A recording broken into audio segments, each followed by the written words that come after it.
Good morning, Dasmariñas First Assembly of God, Riverside First Assembly of God. Una sa lahat ay binabati ko kayo sa inyong kaarawan, anibersaryo, 46 years of blessings, God's blessings and faithfulness.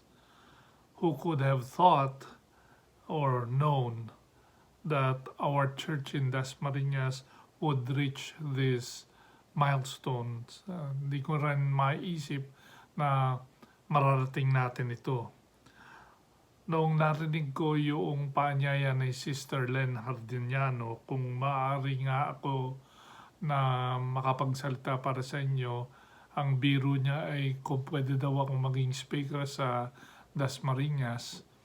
Yung nga lang ay hindi pwede umuwi dahil kung ako'y uuwi ay meron pang 14-day quarantine.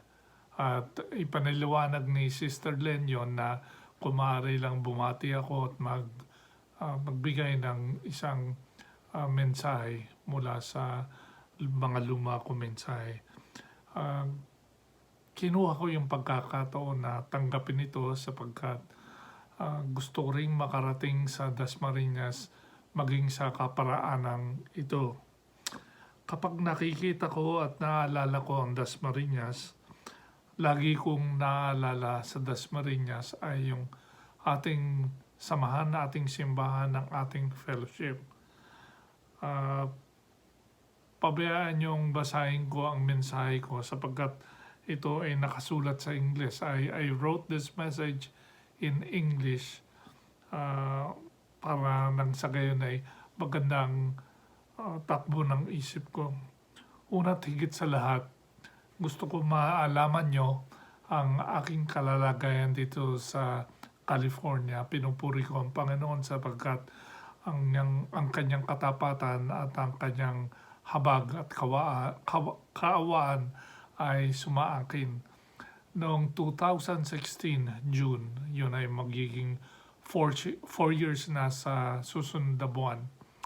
Ako ay nagkaroon ng stroke, kaya mapapansin nyo ang aking pananalita ay medyo hirap. Nung ako'y na-stroke, ako ay nahirapan magsalita, ako'y bulol. Nagkaroon ng diferensya yung kanang bahagi ng katawan ko, braso at ang aking binti ay hindi ko na ikikilos. Pero sa awa ng Panginoon, nagkaroon ng panunumbalik ng lakas at sigla ang kanang bahagi at ang aking pagsasalita ay naibalik. Yung nga lang po ay medyo hirap pa rin ako magsalita. Kaya konting paunawa ho sa pagsasalita. Pagka naalala ko ang Dasmariñas, naalala ko ang Riverside First Assembly of God sapagkat diyan po ako nagpasimula sa aking karanasan bilang pastor. Ako po ay tinanggap ng Dasmariñas, ng Riverside, noong ako'y 20 years old pa lang. At lubusang ako nagpapasalamat sa Panginoon sapagkat nakarating ako sa Dasmariñas. Yun ay noong May 1980. Ako'y tinanggap ng buong puso ng mga kapatiran dyan at gusto kong kilalanin at pasalamatan ang mga taong naging kasangkapan ng Panginoon upang ako ay tulungan lumago, humabong sa ministeryo at maging mature sa ministeryo. Sapagkat ito ang una kong pagpapastor, yun ang tinatawag na transition mula sa pagiging estudyante mag-aaral patungo sa ganap na pastor. Marahil ay makikilala nyo ang ilang mga pangalang ito at gusto ko silang kilalanin, pasalamatan, bagaman ako'y naniniwala ang ilan sa kanila o ang karamihan sa kanila ay wala na sa inyong piling, kundi sila ay nakaalis na at nag-ibang bayan na mula nung sila ay umalis. Una, kinikilala ko si Dad Sid o Isidro Amargo kasama si Ma'am Chaling Rosalinda Amargo. Gayon din si Mami Doming de la Cruz at si Inang Loring Hardiniano. Maraming bagay ang pinasasalamatan ko sa kanila dahil sila ang siyang tumanggap sa akin bilang isang pastor. Kasama sa kanila ay si Sister Lay Amargo, Brother Mar Hardiniano at si Brother Ira Amargo. Ito ang mga taong kauna-unahang tumayo kasama ko sa paglilingkod sa Panginoon. Marami pong salamat sa inyo. Kasama nila, meron pang ilang mga kapatiran na tumulong din sa gawain doon, na tumulong din sa aking paglago at paghahabong bilang bilang manggagawa ng Panginoon. Yan ay sina kapatid na Evelyn de la Cruz, Sylvia Amargo, Len Tolentino Hardiniano, Carol Alar, Linda Amargo. Pagkatapos ito, hindi nagtagal, sumama din sa paglilingkod sina Lida Mendoza, Lani Bagahis, Aliu Aldunyar, at 10 na mga kabataan dyan sa San Agustin, yung tinatawag nating tropang ibaba, tropang ilaya. At hindi ko makakalimutan yung tinatawag nating tropang sambeteng, na hanggang sa ngayon hindi ko lubos ang naintindihan kung anong tropa ito. Kagaya ng sinabi ko, ito ang mga taong tumulong sa akin at marami pa akong hindi na alala o nabanggit sa mga ito. Gayunpaman, nagpupuri ako at nagpapasalamat sa Panginoon sa pagtaguyod ng mga kapatiran sa Riverside na ngayon Dasmariñas First Assembly of God. Paintulutan niyo po akong magbigay ng maikling mensahe, pero sa aking palagay yung maikling mensahe ko ay mahaba din naman. Ang mensahe ko ay pinamagatan kong 5 hakbang sa pagsulong, o yung tinatawag na 5 steps moving forward. 5 hakbang na pasulong, 5 steps moving forward. Kapag tayo ay nagdiriwang ng anibersaryo o anumang mga bagay na pinagdiriwang patungo o tungkol sa mga kaarawan, kailangan makita natin yung tinatawag natin highlight and achievements or successes. Yung mga tinitignan nating pagtatagumpay sa mga bagay-bagay. Meron akong isang talata na babasahin at nawa ito ay magdulot ng mensahe sa inyo sa pamamagitan ng maikling pagsasalita ko. Mula sa aklat ng Pilipos, kabanatang 3, talatang 12 hanggang 16. Philippians 3, verse 12 through 16. Sa English po, ito nasusulat. Not that I have already obtained this or am already perfect, but I press on to make it my own, because Christ Jesus has made me his own. Brothers, I do not consider I have made it my own, but one thing I do, forgetting what lies behind and straining forward to what lies ahead, I press on toward the goal for the prize of the upward call of God in Christ Jesus. Let those of us who are mature think this way, and if anything, think otherwise. God will reveal that also to you. Only let us hold true to what we have attained. Shall we pray? Ama naming Panginoong lumalapit kami sa inyong sa pagkakataong ito at hiniling namin na basbasan niyo, Panginoon, ang mga salita na mamumutawi sa aking labi. Nawa, Panginoon, ito ay tubig mo sa aming mga puso, sa aming mga damdamin at sa aming mga espiritu. Pagpalain niyo ang salita nang sa gayon ito ay magbunga ng karagdagang kaalaman, magbunga ng higit at matatag na pananampalataya, at higit sa lahat, Panginoon, ito ay magbunga ng katapatan sa paglilingkod sa inyo. Salamat sa pagkakataong ito na ako ay makaharupuli sa mga kapatiran sa Dasmariñas. Nawa, Panginoong, kasihan niyo ang salitang ito at pagpalain sa aming mga puso't kaluluwa sa pangalan ni Jesus. Amen. Itong mga talatang binasa ko sa English ay may kahalagahan sa ating mga buhay sa pagkakataong ito, sapagkat pinagdiriwang natin ang 46th anniversary. Maniwala kayo o hindi, 46 is a milestone. Bihira ang mga kapilya o mga simbahan na makakapagdiwang ng 46 anniversary, 46 years.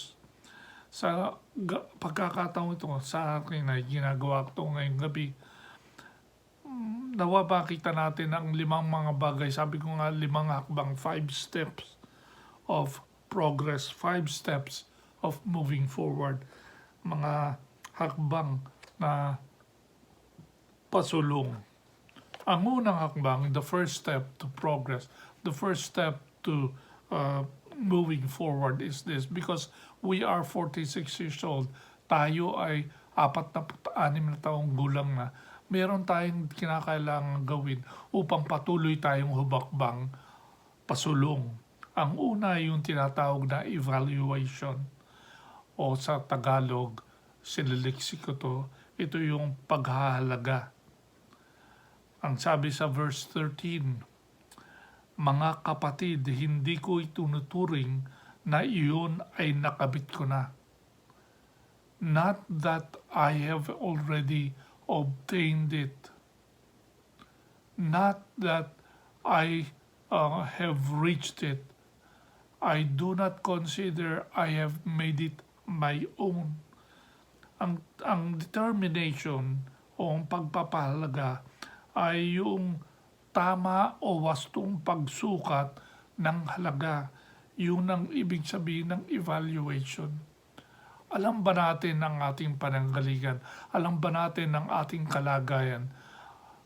Both in the church sense, sa buong kapulungan, at sa individual nating kalalagayan. Alam ba natin yung tinatawag nating evaluation of ourselves? Sabi ni Pablo, hindi pa sa narating ko na. Meron tayong biro at ito ay matagal ng biro. Yung sinasabing, ay iho, papunta ka pa lang, pabalik na ako. Diba? Tapos ang biro ng iba, kung pabalik na ba kayo, ang ibig bang sabihin ay naligaw kayo? Sabi ni Pablo, Paul said, I have not arrived yet. If anyone had the right to say I have made it, it would have been Paul. Kung mayroong makapagsasabi na narating niya na, naabot niya na, si Pablo yun, sapagkat si Pablo ay malayo at malawak na ang karanasan niya.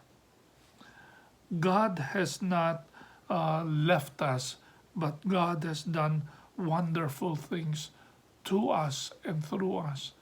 Hindi tayo pinabayaan ng Panginoon. Bagkus, patuloy na nagpapala ang Panginoon at kamanga-manga ang kanyang mga gawa sa ating mga buhay. Sa buhay natin individual at sa buhay natin bilang kapulungan. Someone said that nostalgia is the sandpaper that smoothens the edges of the good old days. Minsan kasi iniisip natin sa ating kaisipan, no, na mas maganda yung unang panahon. kaysa yung panahon natin ngayon. Noong 2017, 2018, ako po ay nakauwi sa Pilipinas, napunta ng Laguna at Cavite, at minsan isang araw ay mula sa Binakayan, kaming magkakapatid ay naglakbay sa Tagaytay. Laking gulat ko na hindi ko nakilala ang Aguinaldo Highway, o ang tawag yata ngayon nun, Governor's Drive o Aguinaldo pa, highway pa rin. Dahil nung ako ay pastor dyan sa Dasmariñas, napakaingat kong tumawid ng Aguinaldo Highway dahil mabibilis ang takbo ng sasakyan. Ngayon, pwede kang tumawid kahit babagal-bagal ka dahil sa ubod ng traffic. Nakita ko yung pagbabago.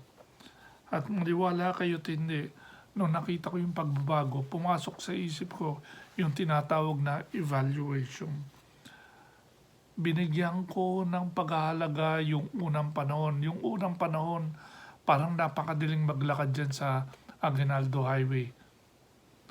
Pero nung 2018, ako'y nagulat. Dahil nag-iba na. So, sa katotohanan, you evaluate. Dito sa evaluation, makikita natin yung sinasabi ni Apostol Pablo sa versikulo 13, o talatang 13. Ngunit isang bagay ang ginagawa ko, nililimot ko ang mga bagay na nakaraan at sinisikap kong abutin ang mga bagay na hinaharap. Forget the past, move forward. O yung narinig natin, move on ka na. Si Pablo ay maaaring makapagsabi, marami na akong narating, kaya pwede na akong tumigil. Subalit si Pablo rin na nagsabi ng salita itong katagang ito, ginagawa kong limutin ang nakaraan, ako ay nagpupursiging pumunta sa kinabukasan at sa hinaharap. Siguro malalaman nyo o alam nyo yung kanta ni Chris Tomlin na sinasabi, for greater things are still to be done and greater things have yet to come. Yun ang evaluation nyo dyan sa Dasmariñas. Maaaring may narating na tayo. Ang nalalaman ko ay lumabas na ang church mula sa tabing ilog, kaya hindi na Riverside ang pangalan, Dasmariñas na ngayon, nasa highway na. Subalit hindi dyan nagtatapos ang kasaysayan ng ating kapulungan ng Dasmariñas. Tayo po ay magpapatuloy. Yun ang unang evaluation natin, pagkakahalaga sa atin. Ikalawa, aside from evaluation, yung pangalawa, gusto kong makita natin yung tinutukoy ni Apostol Pablo na elimination o yung pag-aalis. Sa verse 13, second part, ang sabi, nililimot ko ang mga nakaraan, forgetting the past. Ito ay kaarawan natin o anniversary natin. Tayo ay nagdiriwang, meron tayong panahon sa pag-aalaala ng nakalipas. Subalit sa pag-aalaala ng lumipas, hindi tayo kinakailangang mabuhay sa nakalipas, kundi tayo ay nagsisiya sa tinitignan natin ng nakaraan at tayo ay nagpapatuloy patungo sa kinabukasan. Pagka tinawag nating pag-aalis or elimination, sinasabi natin kalimutan na ang nakaraan. Hindi tayo maaaring mabuhay sa nakalipas, hindi tayo maaaring mabuhay sa nakaraan. Sapagkat kung tayo ay mamumuhay sa nakaraan, hindi tayo makauusad, hindi tayo makakasulong at hindi tayo makapupunta sa ating hinaharap. Pagka sinabi natin kalimutan natin ng nakaraan, ang unang iniisip natin ay kalimutan natin ang failure o yung kawalan ng ah, o yung bigo natin. Kawalan tayo ng pag-asa, nabigo tayo. Kalimutan natin yung kabiguan. Sapagkat kung tayo ay mabubuhay sa kabiguan, tayo ay mananatili sa ating damdaming hindi tayo nagwagi. Hindi natin kinakailangan panghawakan yung kabiguan sapagkat kung tayo ay mabubuhay doon, tayo ay mapaparalisa. Hindi tayo makauusad. Lahat tayo dito, ako at kayo, lahat tayo ay merong kabiguan. Mga hindi narating, yung mga hangaring hindi natupad. Gayunpaman, maniwala kayo't hindi tayo maaaring mabuhay doon sa kabiguan. Ikalawa, kalimutan nyo rin ang inyong mga tagumpay. Kalimutan nyo rin ang tagumpay, mga tagumpay nyo. Forget your failures, forget your successes. Bakit? Katulad ng pagkabigo, tayo ay kinakailangan matuto doon sa mga tagumpay natin. Subalit, hindi rin tayo maaaring mabuhay doon. We cannot live in our successes because if we live in our successes, we tend not to move forward. Kapag tayo namuhay doon sa ating tagumpay, ang mangyayari ay ayaw na nating subukan kung ano pa ang maaari nating gawin. Yan yung tinatawag sa English na rest in your laurels or rest in your trophies. Pagkahawak mo na yung tropeyo mo, parang ayaw mo nang lumaban, ayaw mo nang magpatuloy. Pero sa buhay ng tao, lalo na alam ko, karamihan ng kabataan natin dyan sa Riverside ay marunong at mahilig mag-basketball. Kung kayo ay naging champion na ng basketball, hindi pwedeng doon na lang kayo mabalagi. Kundi ang gusto nyo, sa susunod na torneo o sa susunod na liga, sasali pa rin kayo. Dahil gusto nyong mapatunayan na hindi tsamba yung pagiging champion nyo. So, forget the failures, forget the successes. Nais kong magbigay ng isang pagsasalarawan sa inyo. Mahigit na 2,000 taong nakalipas, merong isang batang artist, painter. Ang pangalan niya ay Timanthes, na nag-aral sa isang tanyag na paaralan sa ilalim ng pagtuturo ng isang tanyag ng guro. Pagkatapos ng ilang mga taon na pagtuturo at pag-aaral, siya ay nakagawa ng isang obra sa pagguhit o pagpaint. Subalit sa kanya samang palad, itong ginawa niyang obra ay naging sanhi upang siya ay tumigil sa pagguguhit at patuloy lamang kinamamanghaan ng kanyang obra. Ibig sabihin, nabuhay na lang siya doon sa pagtanaw, pagtingin, paghanga doon sa kanyang obra. Tuwing umaga, tinitignan niya yun. Buong maghapon, tinitignan niya at hinahangaan niya. Subalit minsan isang araw, paggising niya, siya ay nagulat na merong sumira ng kanyang obra. Dahil ito ay nasira, siya ay galit na galit kung sino man ang sumira noon. At sinabi niya, napakasamang tao naman ang gumawa nito. Pagkatapos niyang saliksikin at siyasatin kung sino ang sumira, natuklasan niya na ang sumira pala doon ay yung kanyang guro. At sinabi ng kanyang guru sa kanya, ginawa ko ito sa kadahilan ng gusto kong huwag kang tumigil gumuhit. Dahil sa obrang yan, ikaw ay tumigil gumuhit. Ikaw ay tumigil sa pagpainting. At dahil doon, nawala na ang kaisipan mo, ang pangarap mo na makagawa ng iba pang maestro, iba pang mga obra.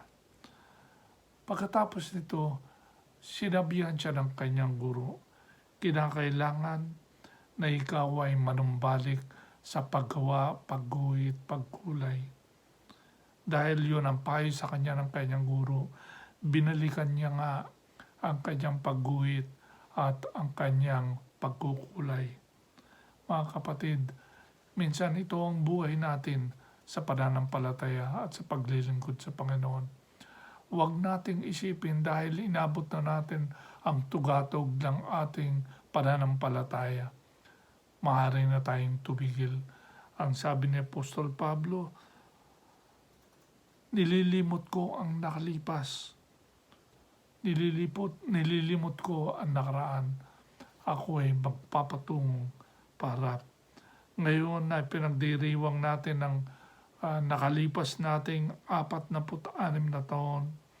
Hindi maaaring doon na lang tayo manatili sa nakalipas. We cannot stay in the past.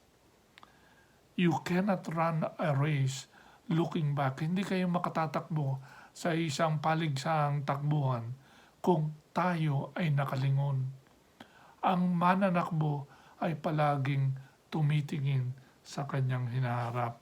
So nakita natin ngayon, mga kapatid, ang unang hakbang pasulong ay yung tinatawag nating evaluation o paghalaga, at ang ikalawang hakbang ay yung elimination, pag-alis. Ikatlo, kinakailangan nating meron tayong determination o yung tinatawag na pagpapapunyagi. Tayo ay magpunyagi. Ang sabi dito sa English, straining forward to what is ahead. I press on toward the goal for the prize of the upward call of God in Christ Jesus. Sa Tagalog, at sinisikap kong abutin ang mga bagay na hinaharap. Patuloy akong tumatakbo patungo sa hangganan para sa gantimpala ng makalangit na pagtawag sa akin ng Panginoong Diyos, bunga ng pakikipagkaisa kay Kristo Jesus. Ang tinatawag na pagpupunyagi or straining forward, ito ay hindi lamang tumatakbo, kundi pinipilit na abutin. You strain forward. Nang ibig sabihin nito ay you press forward. Ang salitang Grego na ginamit dito ay yung run smoothly, run swiftly, or to chase after. Habulin na matulin. Pag kami hinahabol, hindi pa pwedeng mabagal. Kaya ito ang kinakailangan natin, mga kapatid.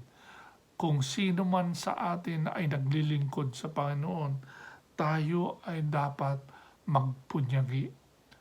Huwag tayong manlupaypay sa ating paglilingkod. Maglingkod tayong may pagpupunyagi. Let's straight forward.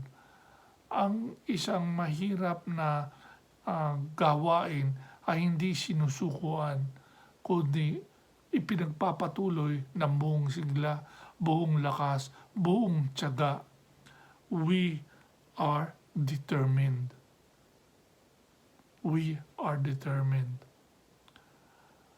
Sa Panginoong Jesus, ang lahat ng mga bagay ay maaring matupad. Magpunyagi lang tayo. Tandaan natin si Apostol Pablo, ito yung magandang halimbawa.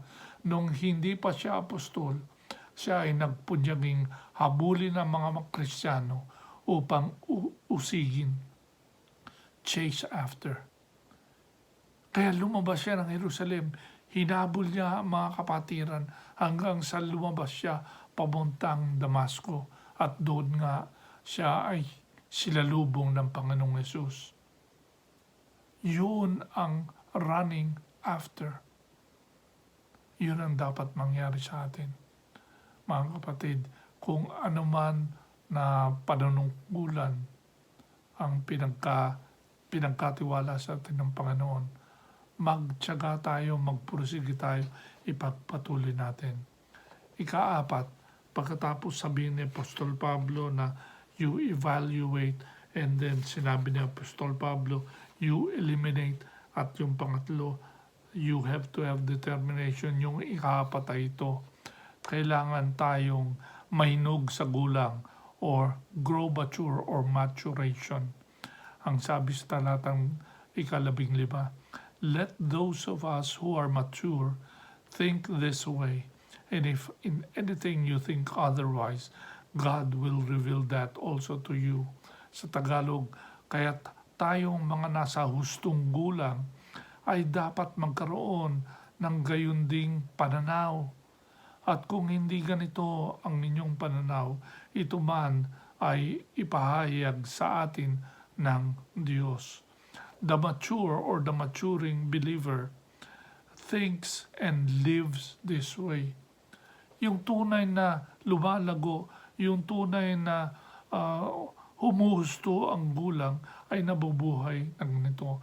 Kinalilimutan na nakalipas at yung hinaharap ay pinagtsatsagaang abutin. Hindi niya iniisip na dahil siya ay nagtagumpay na noong mga nakalipas na araw, nakalipas ng taon, ay maaari na siyang tumigil. Ang paglago sa hustong gulang or maturity or maturation is not an achievement or attainment or destination. Ang ibig sabihin, maturity is not where you stop, because maturity or maturation is a process. Ito ay proseso. Hindi tayo dapat tumigil sa paglago. Hindi tayo dapat tumigil sa karunungan at pag-aaral. Bagkus, kinakailangan tayong magpatuloy. At kahuli-huli at 5, expectation. Yung inaasam. Kinakailangan malaman natin yung ating inaasam. At kasama doon sa ating inaasam, kinakailangan tayong merong pag-iingat o pagkaroon ng pagbabala sa ating mga sarili. Sa English, expectation and caution.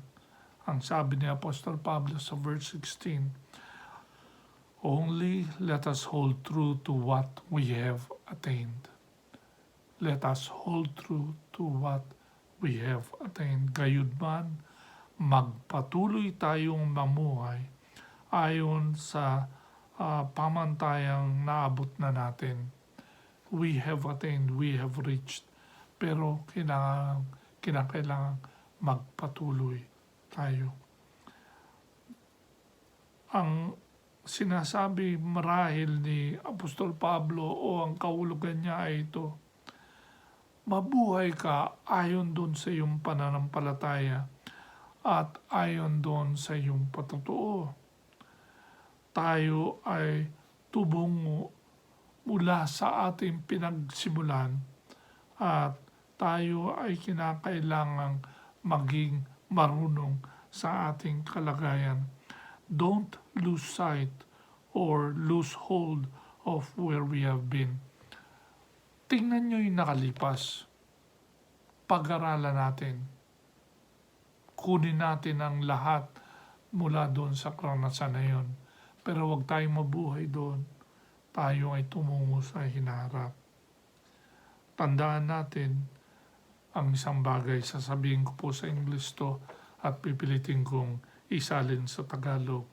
Remember, we build on our tomorrow with the materials we have procured yesterday and the strength and resolve we have today.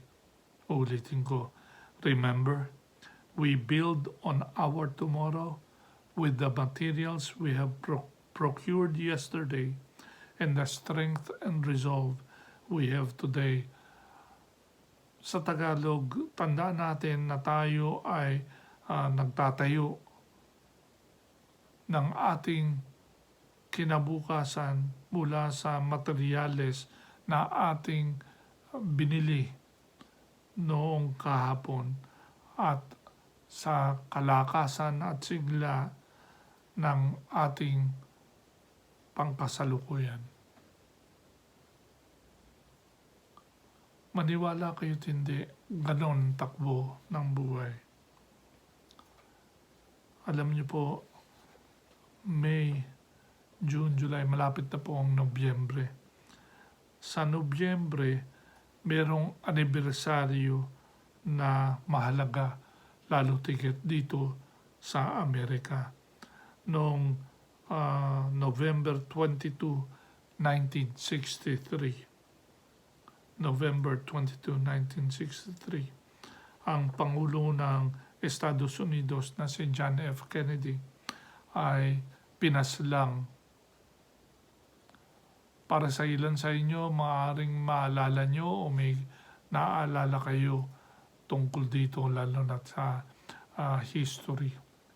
Pero ang hindi nyo marahil nalalaman ay noong araw na si JFK ay pinatay, meron ding isang taong namatay. Ang pangalan niya si Clive Staples. Clive Staples.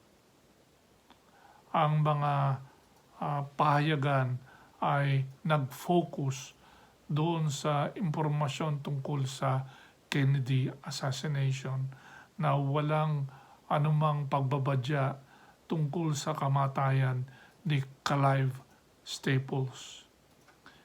Itong petsang ito, November 22, 1963, ay maaaring bigyang pananaw sa dalawang pagkakataon o dalawang separate issues or views. Maaaring ang pananaw natin ay kamatayan ng isang Pangulo ng Amerika. O maaaring ito ay yung pagbabalik tahanan or homecoming ng isang anak ng Diyos na si Clive Staples. JFK at si CSL. Ang tinutukoy kong Clive Staples ay walang iba kundi si C.S. Lewis. Kaya ang isang petsa na merong kamatayan ng dalawang tao ay maaaring tignan sa dalawang magkaiwalay na pananaw. Pananaw na ang akala ay kamatayan ng isang Pangulo o kamatayan ng isang manggagawa ng Panginoon na C.S. Lewis. Mga kapatid, sa Dasmariñas, alalahanin nyo, 46 years. Ano ang pananaw nyo sa 46 years? Sana nawa ang makita nyong pananaw sa 46 years ay una yung katapatan ng Panginoon. God's faithfulness. God's faithfulness. Ikalawa, ang kabutihan ng Panginoon. God's goodness. God's goodness. At sa lahat ng iyon, 46 years, God's presence. Ang presensya ng Panginoon. Habang tayo ay narito sa lupa at marahil kayo ay nagliriwang ng 46 years ng kaarawan ng Dasmariñas First Assembly of God. Ang tunay na pagdiriwang natin ay hindi yung 46 years. Ang pagdiriwang natin ay yung biyaya, kabutihan, katapatan ng ating Panginoon sa ating mga buhay. Huwag na natin kwentahin kung ilang taon. Alalahanin lang natin ang katapatan ng Panginoon, ang kabutihan ng Panginoon, ang biyaya ng Panginoon sa ating mga buhay. Ang 46 na taong pagdiriwang ay walang kwenta kung walang biyaya, kabutihan at pagpapala ng Diyos. Sa pag-uukas, gusto kong balikan natin yung 5 salita doon sa 5 hakbang na pasulong or 5 steps moving forward. Yung una ay evaluation, hahalaga. Ikalawa, elimination, pag-aalis. Ikatlo, determination o ang pagpupunyagi. Ikaapat, maturation, yung pagiging hinog sa gulang o ganap na kahinugan. At ikaapat, expectation, yung ating inaasam sa ating mga buhay at babala, pag-iingat sa ating pagpapatuloy. Dasmariñas, ikinagagalak ko na sa pagkakataong ito ako ay makaharap sa inyo. Ako po ay nagpunta sa Dasmariñas. Unang karanasan ko sa Dasmariñas ay 1977. Pangalawang karanasan ko ay nung bumalik ako ng May 1980. Noon po ay bata pa ako. Ngayon makikita nyo na kulubot ang mukha ko. Ako'y may salabin. Maputi na ang buhok ko. Ang gusto ko lang awitin sa inyo sana ay yung kahit maputi na ang buhok ko. Purihin ang Panginoon sa katapatan niya sapagkat nagpapatuloy ang gawain sa Dasmariñas. Pagpalain kayo ng Panginoon. Tayo po ay manalangin. Salamat Panginoon sa pagkakataon na ako ay makaharap sa inyong mga anak sa Dasmariñas. Salamat Panginoon sa pagkakataong pinagkaloob sa akin na ako ay makabalik sa pamagitan ng video na ito.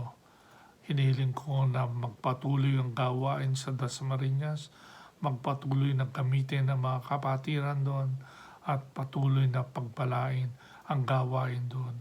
Salamat Panginoon sa 46 na taong katapatan, biyaya at pagpapala sa mga kapatiran.